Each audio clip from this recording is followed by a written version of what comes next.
নমস্কার। পূজার প্রদীপ ইত্যাদি তো আমরা প্রতিদিন জ্বালিয়ে থাকি, কিন্তু কিছু কিছু এমন হচ্ছে আমাদের প্রদীপের মধ্যে কিছু জিনিস দেওয়া হয়, তাহলে তার ফলাফল অন্য রকমের হয়ে যায়।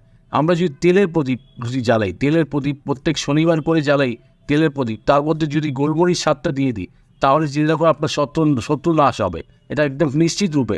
আর তারপরে যদি ঘিয়ের প্রদীপ প্রতিদিন যদি জ্বালানো হয় কর্পূর দিয়ে জ্বালালে আর্থিক বৃদ্ধি আপনার টনাটন থাকবে, খুব ভালো হবে আর্থিক বৃদ্ধি। ঘিয়ের প্রদীপের মধ্যে ছোটো এলাচ যদি দুটো দেওয়া হয়, তাহলে এটা যে আগুন মানে সবার আপনি প্রিয় হবেন, আপনার ফ্যামিলিতে সবার সাথে রিলেশন ভালো হবে এবং আত্মীয় স্বজনের সাথে রিলেশন খুব ভালো হবে, আর প্রেম ভালোবাসাও খুব ভালো হবে। এটা হচ্ছে রাখুন, স্বামী স্ত্রীর রিলেশনও খুব ভালো হবে। ঘিয়ের প্রদীপ মধ্যে যদি দুটো লবঙ্গ দিয়ে প্রতিদিন যদি জ্বালানো হয়, তাহলে মা লক্ষ্মী সর্বদা আপনার ঘরে বিরাজ করে থাকবে, কোনোদিন আপনার ঘর ছেড়ে যাবেন। আরেকটি জানাচ্ছি, প্রতি বৃহস্পতিবার করে অল্প গুঁড়ো হলুদ দিয়ে ঘিয়ের প্রদীপের মধ্যে দেন, তার নারায়ণ কৃপা আপনাদের উপরে সবসময় থাকবে।